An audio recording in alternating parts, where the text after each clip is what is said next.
Great, welcome back. So now my 10 hot takes for auditioning for drama school. There's loads of things that worry us a little bit about drama school auditions, and all drama schools, as I've said before, do things slightly differently in how they run the actual day and what they ask you to prepare. But fundamentally, and the thing to hold on to is that everyone wants you to be brilliant, and we want you to succeed and flow through that day and be the best person that you can be. Remember that all the time. Right, here they are, 10 hot takes. Number 1, learn your speech. And I know that sounds really obvious and it might be a bit bewildering, but you'd be really surprised.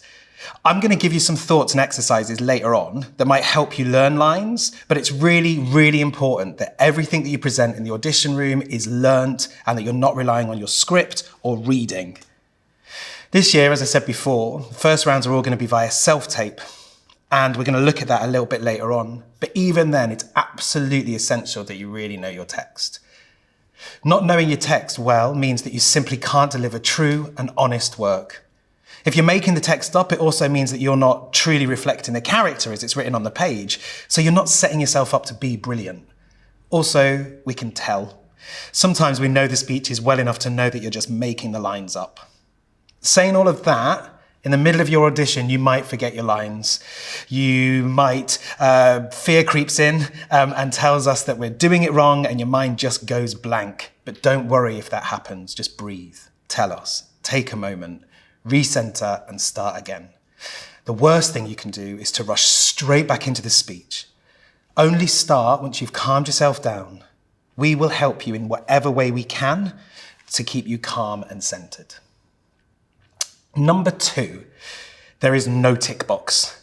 There simply is no tick box for getting into drama school. It's as simple as that. It doesn't matter if you've never done a play before, you've done loads of plays, you've done youth theatre, you've got famous actors in your family, where you're from.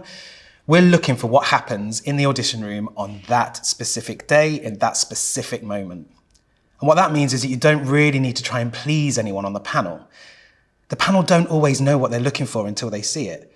And that could be a tiny, tiny moment within your speech that you're totally unaware of. What we do know, though, is that we're looking for truth, honesty, and empathy. But that could show itself in loads of different ways during your work. And this is why the choices of the speeches that you're going to prepare is really important, and the way you prepare them is pretty important too. There's loads of stories that certain schools are looking for a certain type of actor. And although that might be true a little bit at some schools, you can't shift and change your work to fit it. You must just share with us your best work, the work that you think is good acting. Number 3, and I've said this already, but we are on your side.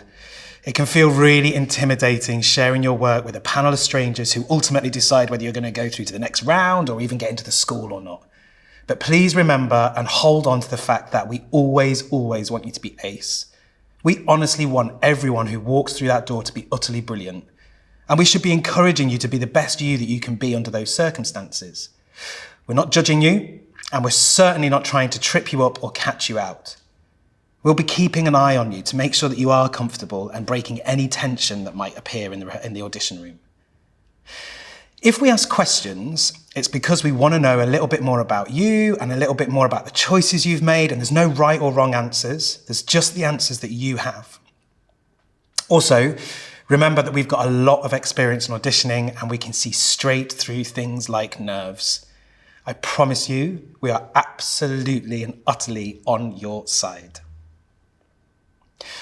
Number 4, your voice. Now, this is going to come up again later, particularly when we talk about classical text, but it's really, really important that we hear your voice, the voice that you speak in every day, your sound. This is super important with classical speeches, but it applies to both. There's no particular way an actor should sound. You're the actor, you sound like you. And you may have heard people using the phrase received pronunciation when they talk about Shakespeare, but it's just not true.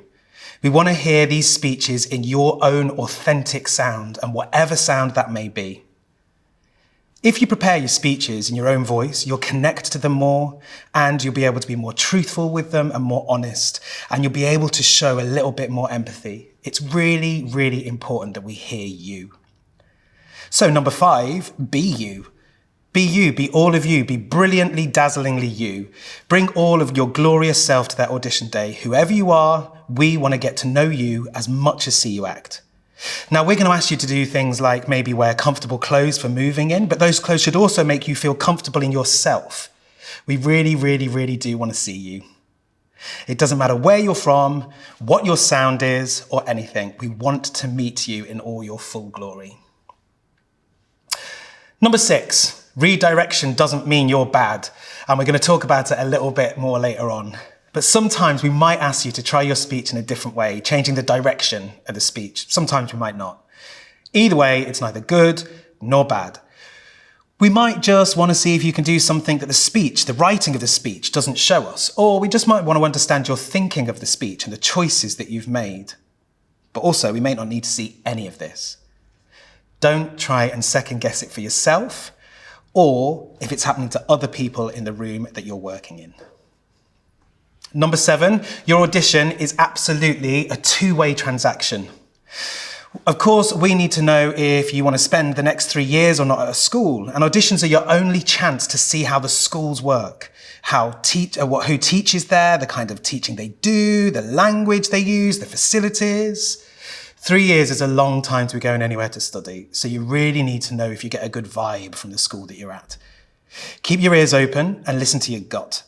You're gonna meet loads of people at the school, and the school want to meet you as much as you meet them. Number 8, everyone is in the same storm.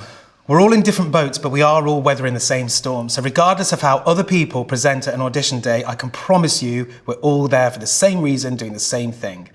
It doesn't matter how confident people seem or anything like that, you are all going through the same process and you are all searching for the same result. Number 9, that day, that moment. We can only ever make decisions based on what we see and the vibes we get on that day and that moment of the audition. We just don't know you outside of that room. And that is what we'll be taking into account as we go forward with decision making. There are so many things that you can't control about the audition day itself, but there are some things that you can control. Be as well prepared as possible. Do whatever you can do to be as calm as you can. Plan to arrive super early and enjoy yourself. Finally, number 10, it's your space. It's your audition time. It's for you and you alone. Take up the space that you are being given permission to take up. Enjoy it. Share with us the theatre that you've been making at home. All the time, be brilliantly, constantly you.